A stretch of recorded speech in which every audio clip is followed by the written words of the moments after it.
증거하겠습니다. 서로 인사하시기 바랍니다. 말씀 받을 때가 유일한 기회입니다. 예수 믿는 우리는 분명히 하나님의 자녀들입니다. 만일 우리가 하나님의 자녀가 아니라면 있는 머리 다 쓰고 인본주의를 해야 되고 사기도 치고 모든 수단 방법을 총동원해서 열심히 살아야 되겠죠. 고아처럼 발부둥 치면서 살아야 되겠습니다. 그러나 여러분들이 분명히 하나님의 자녀가 맞다면 털 것만큼도 걱정하면 안 됩니다. 만약에 여러분 집 아이가 어느 날 갑자기 이상한 표정을 지으면서 내가 이 집에서 계속 앞으로 밥을 먹을 수 있을까? 그런 이야기를 한다면 듣는 아버지 마음이 기분이 좋을 리가 없지요. 그런데 저녁에도 또 그런 소리를 하고 그 다음날 또 그런 이야기를 계속 한다면 한 대 맞아야 되겠죠. 우리가 하나님의 자녀라면 절대 염려 걱정이 우리하고 해당이 안 됩니다. 그래서 성경에 약속하신 축복을 우리가 어떻게 받을 것이냐. 전도자로 쓰임 받을 사람이 아니라면 복을 받을 이유가 없습니다. 그러나 전도 운동할 사람이 맞다면 아무도 받을 수 없는 복을 받게 됩니다. 그래서 하나님이 오래전부터 완전하게 예비해 두신 것을 때를 따라 찾아 누리면 되는 것입니다. 첫 번째로 신분과 권세 찾아 누릴 전도 나시린입니다. 먼저 생각해야 될 것은 영적 문제 해결하는 영적 축복 가진 자입니다. 우리는 예수님을 영접했습니다. 영접하는 자 곧 그 이름을 믿는 자들에게는 하나님의 자녀가 되는 권세를 주셨다 그랬습니다. 하나님의 자녀가 되고 영접한 사람에게는 성령께서 그 순간 내주하시고 들어오셔서 영원히 함께 하십니다.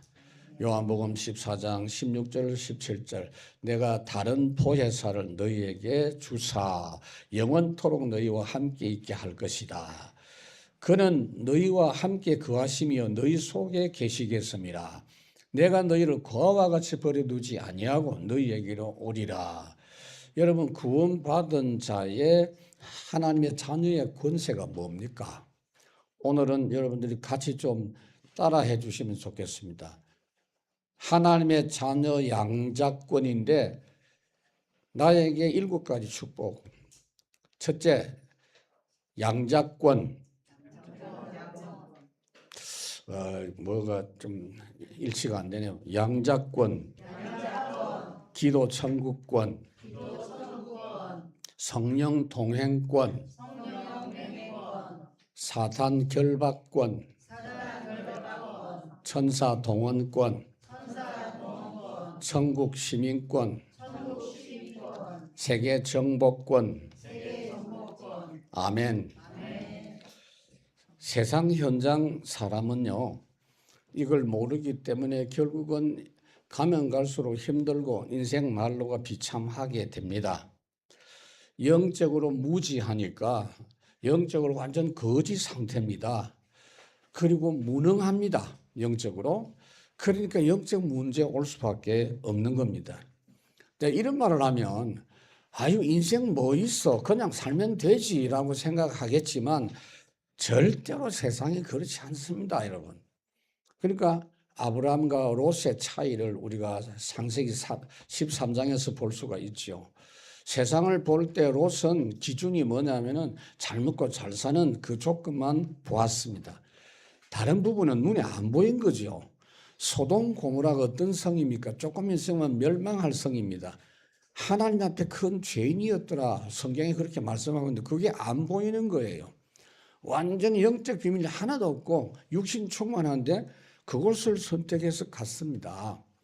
아브라함은 이 세상의 것으로는 안 된다라는 걸 알고 처음부터 하나님이 주시는 응답을 따로 받겠다고 작정하고 마므레 상수리 숲에서 단을 쌓았습니다. 오늘도 여러분들의 예배가 그런 예배가 되길 바랍니다. 그 결과는요 몇 년 안에 결판이 났습니다. 근데 롯은 그렇게 망하고도 또 정신을 못 차립니다. 한번 마음에 각인된 부분은요, 참 바꾸기가 어렵습니다. 우리는 세상과 구별된 특별 신분으로 부름받았습니다. 오늘 본문은 나시린에 관한 이야기입니다. 나시린은 뭐냐면 제사장은 아니지만 제사장처럼 자신을 헌신하기를 원하는 사람들이 기간을 정해가지고 하나님을 섬기는 사람을 말합니다.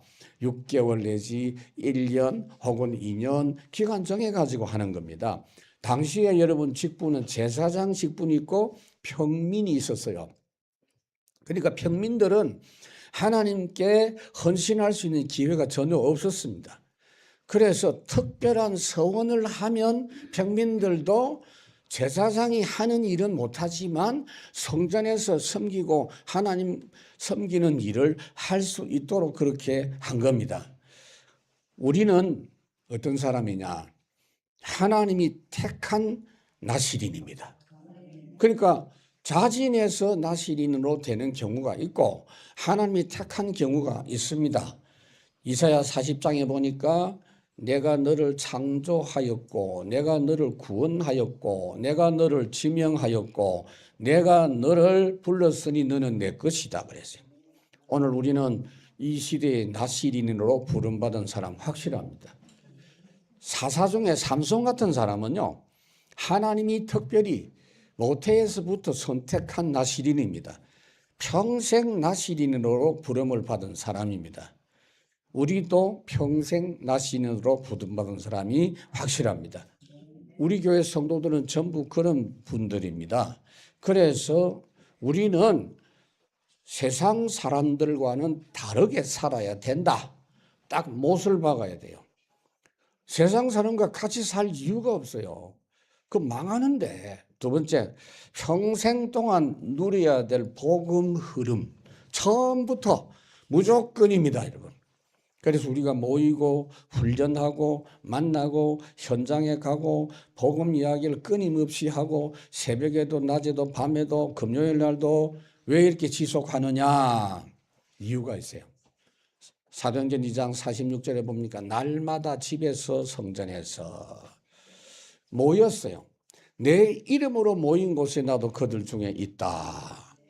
모임을 왜 자꾸 하느냐? 히브리 10장 모이기를 피하는 어떤 이들의 습관과 같이 하지 말고 오직 권하여 그날이 가까움을 볼수록 더욱 그리하자. 왜 자꾸 모여가지고 복음 이야기를 똑같이 하느냐? 뿌리 내리도록 하기 위해서입니다. 복음의 뿌리가 딱 내리면 영적 문제는 저절로 없어집니다. 필요한 응답은 저절로 오게 되어 있습니다. 그래서 하나님이 이스라엘 백성들에게 언약이 뿌리 내도록 하기 위해서 이름을 아예 언약이라고 이름을 아예 지어줬어요. 아브라함 너 이름을 바꿔라. 너는 열방을 복되게 할 열국의 아비다. 네 아내 이름도 사라라고 해라. 바꿔라. 열국의 어미다. 모세 건심을 받은 사람이다. 여호수아 예수 이름이요. 예수 이름 정하고 그 다음에 할례를 몸에다가 표시를 하고 새 절기를 지키고 새 절기는 1년 내내 그 절기를 머릿속에 담고 있어야 돼요. 안식일을 지키고 이거 뭐냐?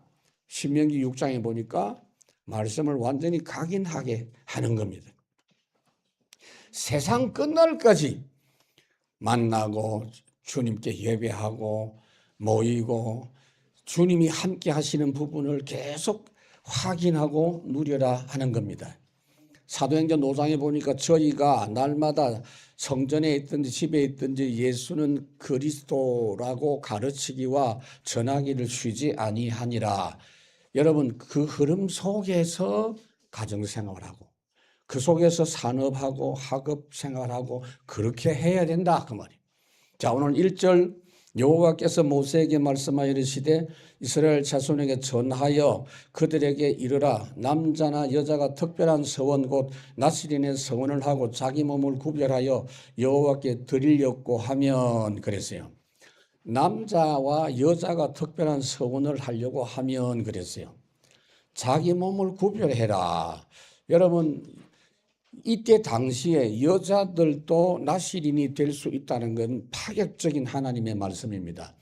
그 사람들 습관으로 할 것 같으면 그 사람들의 전통 문화는 여자들이 이런 데 나설 수가 없어요. 근데 하나님은 누구든지 나시린 하기 위해서 하는데 틀림없이 방해할 것이니까 신명기 민수기 30장에 보면 여자들은 결혼 안 한 여자들은 아버지의 허락을 받고 결혼한 여자들은 남편의 허락을 받고 그렇게 해라 그랬어요. 왜 허락받는 게 좋으냐? 혼자 작정했는데 자꾸 방해를 할 것이 확실하기 때문에 그렇습니다. 그래서 우리는 이 시대에 하나님이 택하여 부르신 나시린인 줄 믿으시기 바랍니다. 그래서 스스로 나시린 된 사람이 아니다 이 말이요. 세례 요한도 모태 나시린입니다. 사무엘도 모태 나시린입니다. 여러분들도 하나님이 부르신 나시린입니다. 그래서 뭐냐? 항상 말씀 따라 살아야 될 신분입니다. 여러분 우리가 성경 어디든지 다 마찬가지지만 민수기에서 1장 1절부터 여호와께서 회막에서 모세에게 말씀하여 이르시되 말씀하옵소서. 오늘 6장 1절에도 여호와께서 모세에게 말씀하여 이르시되 계속해서 중간중간에 계속 그 말씀하고 있어요. 22절에도 여호와께서 모세에게 말씀하여 이르시되 말씀 흐름 놓치는 자체가 실패다 그 말입니다. 여러분 말씀이 끊어지면요 무조건 망합니다. 사무엘상 3장 1절에 보면 아이 사무엘이 엘리 앞에 여호와를 섬길 때에는 여호와의 말씀이 희귀하여 이상이 흔히 보이지 않았더라. 그러니까 무슨 말이냐면은 그 때를 전후로 계산을 쭉 해보면요 말씀을 받은 적이 거의 없어요. 사사기를 쭉 읽어봐도요 하나님 말씀이 임한 적이 몇 번밖에 안 돼요.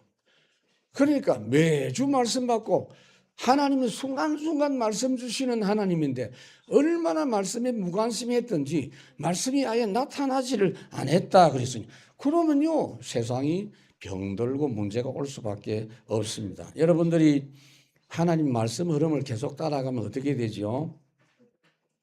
세상의 소리가 별로 귀에 들리지가 않습니다. 말씀을 계속 따라가면 어떻게 되죠? 하나님이 계속 말씀 주십니다. 우리 하나님 수다쟁이입니다. 세밀한 거, 시시콜콜한 거, 작은 것까지 다 말씀해 주시는 줄 믿으시기 바랍니다. 그러니까 하나님의 말씀의 맛을 여러분들이 절대 놓치지 말아야 돼요. 밤낮 이러면 몸에 문제가 온 것 아닙니까? 시편 19편 다윗이 어떤 생활을 했는지 말씀이 눈을 밝게 하니 많은 순금보다도 내가 말씀을 더 사모하고 말씀의 맛이 꿀과 송이꿀보다 더 답니다 그랬어요. 여호수아 1장 하나님께서 여호수아에게 이 율법책을 내 입에서 떠나지 말게 하며 주야로 그것을 묵상하여 그 안에 기록된 대로 다 지켜 행하라. 그리하면 내 길이 평탄하고 내가 형통하게 될 것이다. 여러분 강단 메시지를 절대 무시하지 마세요. 강단 메시지는 제가 선포한다라고 생각하지 마세요. 저는 심부름합니다. 저는 매주 말씀을 하나님께 받아서 전달하는데 이 순간에도 성령께서 강하게 역사하는 부분이 있고 어떤 부분은요 그냥 대충 이야기하고 지나가는 부분도 있어요. 이 시간에 하나님께서 성령으로 역사하는 말씀을 여러분들이 잘 받으면 일주일 동안 여러분들의 그 삶의 현장에 진짜 원더풀 그 응답이 여러분에게 있습니다. 그 속에서 하나님은 항상 약속을 먼저 주시죠. 약속을 믿고 아멘하고 응답받으면 하나님은 계속 약속을 주십니다. 이게 안 되면요 걱정이 자꾸 이제 나오는 겁니다. 우리의 걱정 대부분을 분석해 보면 50%는 이미 지나간 거, 30%는 문제 아닌 거, 20%는 아직 오지 않은 거, 대부분은 걱정거리가 없고 정말 문제가 되는 거는 답이 반드시 있게 돼 있습니다, 여러분. 그래서 오늘 3절에 보면 포도주와 독주를 멀리하며 포도주로 된 초, 독주로 된 초를 마시지 말며 포도즙도 마시지 말며 생포도나 금포도 먹지 말지니 그랬어요. 이스라엘 사람들이 포도주를 먹는 건 일상 늘 마시는 음료처럼 마십니다. 우리나라 잔치 옛날부터 잔치집에는 식혜가 있죠. 식혜처럼 이스라엘 잔치에는 항상 포도주를 그렇게 먹고 평상시에도 음료처럼 그렇게 마셨는데 그 속에 알코올이 있잖아요. 그러니까 그걸 아예 입에 대지 마라. 그리고 독주를 먹지 마라. 이 독주는 대추야자라든지 어떤 열매를 이렇게 발효시켜 가지고 만든 조금 알코올 도수가 높은 그런 독주 먹지 말고, 그 다음에 포도주 같은 것도요, 포도주가 좀 쉬어지면 초가 되잖아요. 우리나라도 이제 막걸리 같은 거 놔두면 초가 되고 감식초 이런 것도 있고 뭐 그러죠. 그것도 아예 먹지 마라 그랬어요. 그 이제 포도주가 초가 되면 그걸 졸여 가지고 잼을 만들어서 이스라엘 사람들은 빵에다가 찍어 먹는 그런 일을 했는데 그것도 하지 마라. 무슨 말이냐? 4절에 보니까 자기 몸을 구별하는 모든 날 동안에는 포도나무 솟아는 씨나 껍질이라도 먹지 말지니, 네가 육신적인 어떤 조건을 통해서 기쁨을 찾고 향락을 찾으려고 하지 마라. 하나님께서 주시는 기쁨은 완전하다 그 말이에요. 그러니까 육신적인 향락이 나쁘다 그런 이야기가 아니고 하나님이 주신 기쁨하고는 비교가 안 되는데 일단 하나님 주시는 은혜를 맛보지 못하니 육신적인 기쁨을 추구할 수밖에 없지 않냐 그 말이요. 그걸 일단 다 중단해라. 내가 주는 기쁨을 체험해 봐라 그 말입니다. 여러분, 포도주를 먹지 말고 술을 먹지 말라 하는 말씀이 잠언에 여러 번 나오는데 특히 잠언 23장 29절에서 35절까지는 여러분들이 꼭 참고해 볼 필요가 있어요. 술을 먹으면 어떻게 되느냐, 보기 흉한 모습, 술 취한 사람들의 행태에 대해서 나옵니다. 그러면서 뭐라고 말하느냐 하면은 망하려고 하려면 네가 재앙을 만나기를 원한다면 술을 마시면 된다. 그런 식으로 말씀을 하고 있어요. 특히 백성들을 책임진 왕들은 백성을 돌봐야 되기 때문에 술을 멀리해라. 잠언 31장 4절에 말씀하고 있어요. 분별력이 흐려지고 맑은 정신이 흐려지니까 그렇습니다. 대신 오늘 우리들에게는 뭐라고 말씀하시느냐, 에베소 5장 18절 술 취하지 말고 이거는 방탕한 것이기 때문에 오직 성령의 충만을 받으라. 두 번째, 세상 경제 가지고는 안 된다. 여러분, 세상 경제에 휘둘리면 안 돼요. 아이고 보니까 뭐 이번에 뭐 주식 해가지고 누가 뭐 그거 여러분 믿을 바가 못 돼요. 물론 그거 하지 말란 말이 아닙니다. 하나님이 축복하시는 경제를 땅에서부터 여러분 누려야 돼요. 하늘 경주 회복할 축복 나시리니라. 첫 번째, 11조와 헌금 회복입니다. 여러분, 11조는 세금이 아니고 기부금도 아닙니다. 기본적인 축복입니다. 물질을 통해서 하나님과 교제하는 겁니다. 그래서 성경에 보면 11조에 대한 것은 여호와의 것이다. 여호와의 집의 양식이다.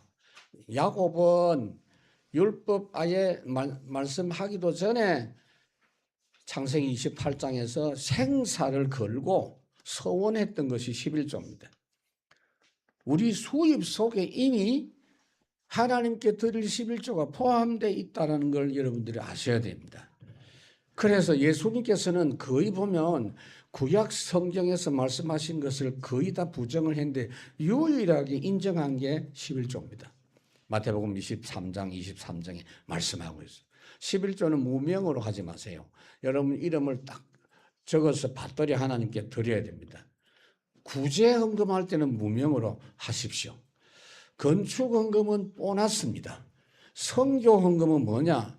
한 나라의 일꾼을 세우고 파송하기 위해서 기도하면서 그 물질의 씨앗을 심는 겁니다. RUTC는 특별한 이면 계약 헌금입니다. 이런 빛의 경제 씨앗 심는 것이 헌금입니다. 헌금은 언제 해야 되느냐? 지금 해야 됩니다. 가난하면 더 해야 됩니다. 5절에 보니까 그 서원을 하고 구별하는 모든 날 동안은 삭도를 절대로 그 머리에 대지 말 것이라. 자기 몸을 구별하여 여호와께 드리는 날이 차기까지 그는 거룩한즉 그의 머리털을 길게 자라게 할 것이다. 여러분, 머리털을 왜 길게 하라고 하느냐 하면요, 고린도전서 11장 10절에 보면 바울이 여자들은 머리까지를 짧게 하지 말고 길게 길러라. 머리를 길게 기르는 것은 권세에 복종하는 표시다. 하나님 말씀에 절대 복종하는 헌신의 표시다. 그런 뜻으로 말씀하고 있죠. 그러니까 머리를 길러라는 뜻은 말씀을 받을 때, 예배 때 온전한 마음으로 여러분들이 순종하는 마음으로 말씀을 받아라. 머리 짧아도 괜찮아요. 말씀에 순종해라 그 말이에요. 그러니까 말씀을 여러분들이 그냥 설교를 듣는 게 아닙니다. 말씀을 받으셔야 돼요. 사도행전 2장 42절 저희가 사도의 가르침을 받았다 그랬어요. 말씀을 들을 때는 절대 딴 생각하지 마세요. 말씀을 들을 때 휴대폰도 보지 마세요. 말씀을 받을 때 다른 걸 하면 말씀이 안 들립니다. 그리고 말씀은 받으면 즉시 순종하세요. 즉시. 그게 가장 쉽습니다. 내 생각 거기다가 넣지 마세요. 하와가 실패한 이유가 즉시 순종 안 해서 그래요. 아나니아 삽비라 마찬가지. 성령께서 감동 주시는 그대로 아멘하고 도장을 팍 찍어야 되는데 이게 바뀌었단 말이에요. 그리고 두 번째로 산업선교의 축복을 회복해야 됩니다. 여러분들이 가난한 것은 어쩔 수가 없겠지만 하나님의 뜻은 아닙니다. 원래 가난하게 살아라. 하나님이 정해놓은 그런 운명은 없습니다, 여러분. 잠언 6장에 보면은 게으른 자여 개미에게 가서 그가 하는 것 보고 지혜를 얻으라. 게으른 자여 내가 어느 때까지 누워 있겠느냐, 어느 때까지 잠이 깨어 일어나겠느냐 그랬어요. 구원과 하나님의 계획을 모르기 때문에, 내가 얼마나 엄청난 신분인 걸 모르기 때문에 내 인생이 가치 없이 느껴지니 게으를 수밖에 없는 거예요. 그게 제일 근본 원인입니다.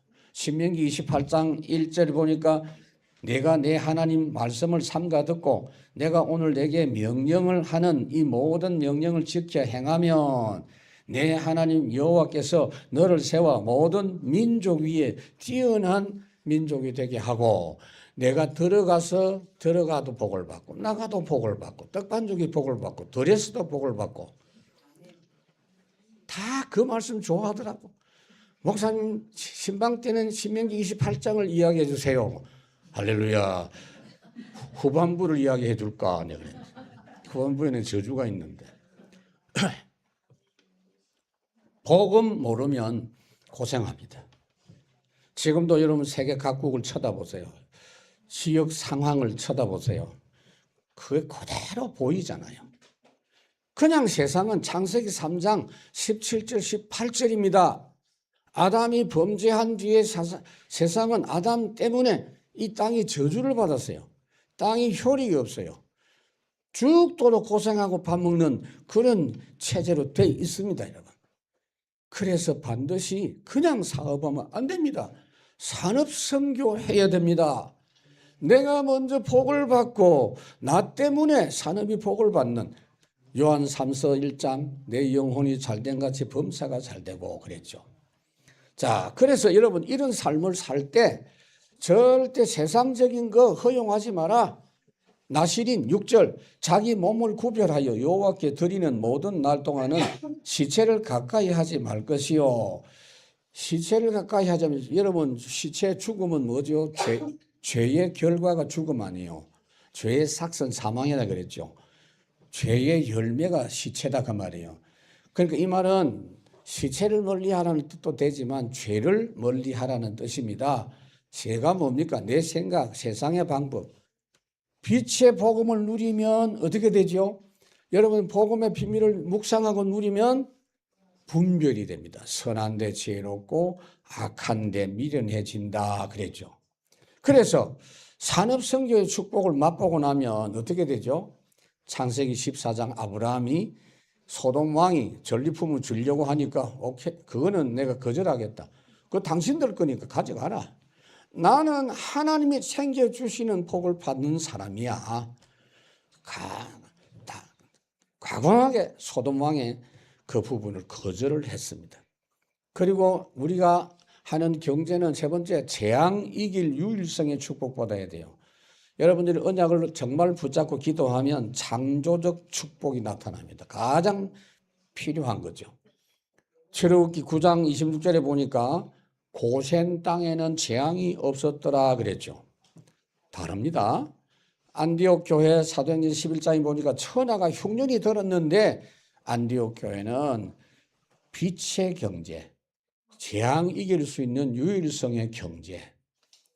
시편 57편에 하나님이여 내게 은혜를 베푸소서 내 영혼이 주께로 피하되 주의 날개 그늘 아래서 재앙이 지나가기까지 피하리이다 그랬어요. 누가 그래요? 목사님, 그래 다 좋은데요. 예수 믿으면 돈이 생겨요, 밥이 생겨요. 그렇게 이야기하길래 돈이 생기고 밥이 생기는 정도가 아니고 돈이 쏟아지고 밥이 쏟아진다 이 사람아. 내가 그랬어요. 빌립보 4장 19절에 뭐라고 했어요? 나의 하나님 그리스도 안에서 영광 가운데 그 풍성한 대로 하나님의 창고, 물류 창고는 풍성합니다. 너희 모든 쓸 것을 채우시리라. 지금 당장 여러분들에게 필요한 것은 하나님이 이미 주셨어요. 확인해 보세요. 자꾸 내 생각을 가지고 계산하니까 그렇죠. 그리고 생산적인 축복은 뭐냐? 다른 사람을 살리는 현장의 축복. 우리가 지금 전도 흐름 속에 있는데 전도 운동하면서 사람을 더 구체적으로 치유하고 살릴 수 있는 그 단계가 되면요, 하나님이 거기에 필요한 물질 허락해 주십니다, 여러분. 그래서 7절에 보면 그의 부모, 형제, 자매가 죽을 때라도 그로 말미암아 몸을 더럽히지 말 것이니 이는 자기 몸을 구별하여 하나님께 드리는 표가 그 머리에 있습니다. 9절 누가 갑자기 그 곁에서 죽어서 스스로 구별한 자 머리를 더럽히면 그의 몸을 정결하게 하는 날에 머리를 밀 것이니 곧 7주의 날에 밀 것이며. 여러분 이걸 예사로 보면 안 돼요.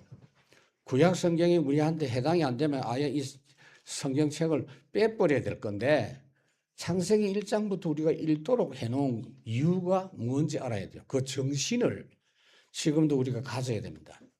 예수님께서도 제자들 중에 아버지가 죽었는데 장례하러 가려고 하니까 장례식 가지 마라 그렇게 말씀 안 하고 죽은 사람들이 장례하도록 해라. 너는 나를 따르라 그랬죠. 그 잘못 알아들으면 부모 장례식은 필요 없다라는 그런 뜻으로 이해할 수 있는데 절대 그 말이 아닙니다.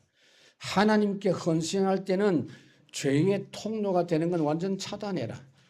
레위기 21장 10절. 특히 가장 중요한 게 나의 생각입니다. 9절에 옆에 사람이 갑자기 죽었다? 나시린으로 같이 헌신하는 중에 옆에 사람이 갑자기 죽을 수 있어요. 심장마비로 죽을 수 있어요. 그러면은 나도 모르게 시체를 만질 수 있잖아요. 죽기 전까지 그 몸을 만질 수 있잖아요. 아픈 사람 부축할 수도 있잖아요. 그러면 어떻게 해야 되느냐? 그 장례가 끝난 다음에 7일 동안 그 만진 사람은 더 시간을 두고 정결하는 시간을 가지고 머리를 밀으라. 무슨 말이냐? 세상 방식이 아닌 오직으로 출발을 해라. 세 번째, RUTC 회복할 렘넌트 나시린입니다, 여러분. RUTC가 뭡니까? 렘넌트 유니티 트레이닝 센터 이렇게 되어 있는데 시대마다 하나님께서 미리 준비를 해 놓으셨어요. RUTC. 출애굽기 1장에 보니까 7절에 이스라엘 자손은 생육하고 불어나고 번성하고 매우 강하여 온 땅에 거득했다. 12절 학대를 받을수록 더욱 번성했다. 20절에 번성하고 매우 강해졌다. 모세가 혼자 출애굽한 게 아니에요. 출애굽 팀을 하나님께서는 이렇게 준비를 딱 해놓고 그들을 완전히 모든 사람이 다 체험하도록 교육을 합니다. 10가지 재앙을 통해서 역사하시고 유월절 피 바르는 역사를 통해서 완전히 훈련을 시키시는 그런 하나님의 은혜가 임한 것을 볼 수가 있습니다. 열왕기상 19장의 엘리야를 보고 하나님께서 뭐라고 했냐? 바알에게 입 맞추지 않고 무릎 꿇지 않자 7,000명을 예비했다 그랬죠. 그런데 그 말씀대로 열왕기하 엘리사는 그 7,000명을 다 찾아냅니다. 열왕기하 6장 1절 2절 이제는 얼마나 제자들이 많이 모였던지 이곳이 좁으니 처소를 더 넓히자 이래가지고 공사하는 그런 모습이 나오지요. 알려주십니다. 선지자와 그 제자들이 준비를 합니다. 사도행전 19장 두란노 서원 알려주십니다. 하나님은 시대마다 그 시대 살릴 복음 나시린을 세워서 RUTC로 복음운동하게 하셨습니다. 8절에 자기의 몸을 구별하는 모든 날 동안 그는 여호와께 거룩한 자니라. 여러분, 나시린이 구체적으로 성경에 이렇게 저렇게 해라라는 말씀은 안 했지만 그 나시린에 대한 문헌을 읽어보면요. 그 기간 동안에 성전 성막에서 봉사하는 일을 계속하고 성전에 잠을 자면 안 되고 집에 갔다가 옛날에 그 뭐 상근 예비역 방위병들을 보면 집에서 출퇴근하는 사람이 있는데 그 집에 갔다가 오고 수고가 더 많아요. 그리하면서 헌신하니까 많은 수고를 해야 되는데 왜 이렇게 하나님이 하게 하느냐 하면은 너희들에게는 세상이 줄 수 없는 다른 응답이 있으니까 찾아내라 그 말이에요. 그래서 우리는 RUTC를 통하여 렘넌트를 세워야 되는데 두 번째로 몇 사람의 렘넌트라도 제대로 언약 붙잡은 시대 살린다. 시대마다 여러분 그 시대를 살렸던 주역은 한 명 내지 몇 명에 불과했습니다. 모세, 출애굽 때에 모세, 이드로, 여호수아, 갈렙 등등 몇 사람밖에 없습니다. 나머지는 그냥 따라왔어요. 민수기 14장에다 보니까 12명의 정탐꾼 중에 10명은 다 죽고 여호수아, 갈렙만 살았더라 그랬죠. 사무엘 시대에도 사무엘 한 명입니다. 사무엘상 7장에 보니까 블레셋 사람이 굴복하여 다시는 이스라엘 지역 안에 들어오지 못하였으며 여호와의 손이 사무엘 사는 날 동안에 블레셋 사람을 막으시며 모든 성을 회복하고 이스라엘과 블레셋 사이에 평화가 있었더라. 이 한 명 때문에. 여러분 바울은 그냥 전도하고 떠난 게 아닙니다. 곳곳에 제자들을 세웠어요. 렘넌트를. 특히 대표적인 사람이 디모데입니다. 디모데후서 4장 14절 네가 어려서부터 성경을 알았나니 이 하나님의 말씀은 너를 온전하게 세워준다라는 걸 말씀을 했죠. 10절에 여덟째 날에 산비둘기 2마리나 집비둘기 새끼 2마리를 가지고 회막문에 와서 제사장에게 줄 것이요 제사장은 그 하나를 속죄 제물로 하나를 번제물로 드려서 그의 시체로 말미암아 얻은 죄를 속하고 또 그는 그 날에 그의 머리를 성결하게 할 것이요 그랬어요. 여러분 하나님 섬기는 중에 자기도 모르게 뭘 만졌거나 실수를 했거나 죄를 지었을 때 비둘기 2마리를 가져서 한 마리는 그 죄에 대해서 속죄하는 예물로 드리고 또 하나는 다시 내가 하나님께 몸을 드려서 헌신하겠습니다 하는 그런 예물로 드려라. 그래서 지금 우리는 어떻습니까? 우리가 실수하고 범죄했을 때 그 즉시 십자가 은총 붙잡으면 됩니다. 요한일서 1장 7절 그가 빛 가운데 계신 것 같이 우리는 빛 가운데 행하면 우리가 서로 사귐이 있고 예수 그리스도의 피가 우리를 모든 죄에서 깨끗하게 하실 것이요. 그렇기 때문에 즉시 자백하면 됩니다. 그 품고 있을 필요가 없어요. 모든 불의에서 우리를 깨끗게 하실 것이다 그랬어요. 마지막으로 후대에게 남겨야 할 RUTC입니다. 여러분 아브라함, 이삭, 야곱, 요셉 요 사람들은요 RUTC를 어떻게 했습니까? 무덤을 만들어 가지고 조상의 무덤을 유대인들은요 특별하게 생각합니다. 한국 사람보다 더 합니다. 그래서 아브라함인 가나안 땅에다가 장사 지냈고 이삭까지 부부간에 다 같은 무덤에 야곱도 애굽에 왔지만 내 장례식은 반드시 내 할아버지 아브람, 내 아버지 이삭하고 같은 무덤에 장사 지내라. 야곱아, 요셉아, 꼭 약속해라. 약속해라. 그리고 나머지 11 아들에게도 유언을 했습니다. 그래서 그 어마어마한 장례식을 그 먼 거리에 왜 그 짓을 합니까? 알려주십니다. 요셉도 그렇게 부탁하지요. 바울도 사도행전 이 내용 전체가 알려주십니다. 서신, 문서, 자료. 근데 여러분 보세요. RUTC의 주제가 뭐죠? 오늘 여러분들이 아셔야 될 것은 예수가 그리스도라는 겁니다. 고린도전서 10장 4절에 보니까 너희가 신령한 반석으로부터 신령한 음료를 마셨는데 그 반석은 그리스도시라 그랬죠. 자, 광야에서 이스라엘 백성들에게 물도 주시고 메추라기도 주시고 기적도 베푸시고 뱀에 물렸다가 살아나게 하시고 모든 주제가 뭐냐? 예수 그리스도예요. 그때마다. 그런데 그때 당시에 이 유대인들, 예수님 당시의 유대인들, 그리고 그 예루살렘 성전, 지금의 유대인들은 완전 그리스도 하나만 놓쳤습니다. 왜 그런 일이 벌어졌을까 여러분들이 생각해 봐야 돼요.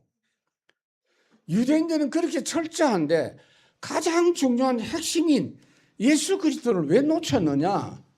이유는 딱 하나입니다. 예수는 예수인데 오직 예수가 아니었어요. 그리스도는 그리스도인데 오직 그리스도가 아니었어요. 오직 복음이 아니면 소리 없이 표 없이 사단이 공격해가지고 실컷 예배하면서도 인생 문제 1도 해결 못하는 그런 종교로 전락돼 버립니다. 재앙이 터지고 전쟁이 나면 노예 백성이 되고 그럽니다. 그래서 다른 이유가 아닙니다. 왜 하나님께서 나시렌에 대해서 이렇게 길게 설명하는지 여러분들이 생각하셔야 돼요. 좀 지나치다 싶죠. 12절. 셋째 날에는 자기 몸을 12절에 구별하여 여호와께 드릴 날을 새로 정하고 1년 된 수양을 가져다가 속건 제물을 드릴지니라. 자기의 몸을 구별할 때는 그의 몸을 더럽혔은즉 지나간 기간은 무효니라.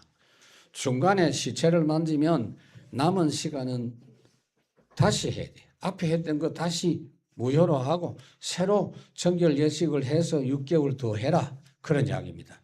그리고 여기 중요한 말이 속건제입니다. 여러분. 속건제는 뭐냐? 거리낌을 제거하는 제사자입니다. 여러분 실수를 하고 범죄하고 나면요. 움츠러듭니다.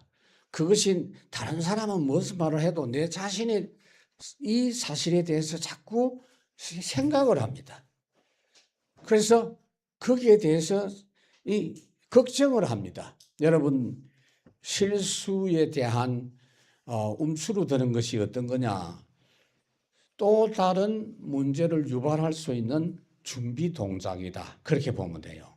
하나님이 그래서 그걸 제거해 주시는 속건제를 하게 합니다. 다 털어버리라. 확신을 가지고 담대하고 믿음을 회복해라. 평안을 회복해라. 히브리서 4장 16절 뻔뻔스럽게 담대하게 하나님께 나아갈지니라. 주님이 히브리서 12장 2절 보좌에서 어떻게 하고 계신다고요? 승리한 증인들과 함께 우리를 지금 격려하고 축복하고 있는 줄 믿으시기 바랍니다. 나시리는 철저히 하는 것이 뭐냐? 하나님 섬기는 그 일에는 그 어떤 틈이라도 있으면 용납하지 마라 그 말이에요. 오직 그 일에만 집중해라 그런 이야기입니다. 여러분 우리도 이 나시린 정신을 가지고 매일 집중하는 시간을 가지시고 특별한 시간을 하나님 주시면요. 며칠 집중도 할 수 있고 앞으로 우리는 한 40일 집중을 할 겁니다. 40일 집중하니까 어떤 분들은 막 놀리는데 40일 동안 그러면 밥도 안 먹나? 그럼 교회 40일 동안 갇혀 있어야 되냐? 그 말이 아니에요. 아무 걱정하지 마세요. 말씀 뵙겠습니다. 하나님은 우리를 이 시대 살리도록 복음 나시린으로 부르셨습니다. 여러분 확인하셔야 돼요. 복음 집중에 방해되는 모든 걸 다 내려놓고 집중 묵상 24 회복해야 돼요. 다른 생각, 어떤 대책, 남을 비판하는 거 이런 건 전부 영적 문제에 허용하는 겁니다. 그 다음에 하나님 말씀 절대 복종, 즉시 순종하세요. 오늘 강단 즉시 순종하세요. 주간 응답이 됩니다. 왜 하나님이 우리를 구별하셨느냐? 하나님이 함께 하시는 증거를 따로 체험하고 하나님이 예비해 놓은 걸 따로 챙기라는 겁니다. 자, 여러분 마지막으로 한 인물을 말씀드릴게요. 나시린 중에 대표 모델 나시린이 한 사람이 있습니다. 세례 요한입니다. 근데 여러분 세례 요한하고 예수님 제자들하고 차이점이 뭐냐면 예수님 제자들 베드로 같은 사람은 안전뱅이도 일으키고 막 능력도 행했는데 세례 요한은 그거 한 번도 없었어. 누구 병을 고쳤다는 말도 없어. 기적을 일으켰다는 말 하나도 없어. 그런데 하나님이 함께 하시는 은혜를 누리니까 그의 말은 어마어마한 능력으로 역사했습니다. 그 권능이 말씀하는데 엄청나게 역사했습니다. 예수님께서도 최고라고 그랬습니다. 여러분. 그런 전도자로 여러분 살아가시기를 주의 이름으로 축원합니다. 하나님 참으로 감사합니다. 오늘 우리에게 복음 나시린으로 불러주신 사실을 확인시켜 주시니 감사합니다. 이번 주간 이 말씀과 함께 새로운 결단과 새로운 응답으로 승리하는 한 주간 되게 하옵소서. 우리 주 예수 그리스도 이름으로 감사하며 기도하옵나이다. 아멘. 우리 아버지 하나님의 극진하신 사랑과 성령 하나님의 내주 인도 교통 충만하심의 역사가 복음 나시린으로 처음부터 하나님께서 선택하여 부름받은 이 시대의 전도자인 걸 확신하고 오늘도 그와 같은 믿음과 축복 주실 것을 바라보며 온전히 복음과 하나님의 은혜 속에 집중하며 승리하기를 원하는 엘림교회 모든 성도들과 세계 살릴 1천만 전도자들 머리 위에 영원히 함께 하실지어다. 아멘.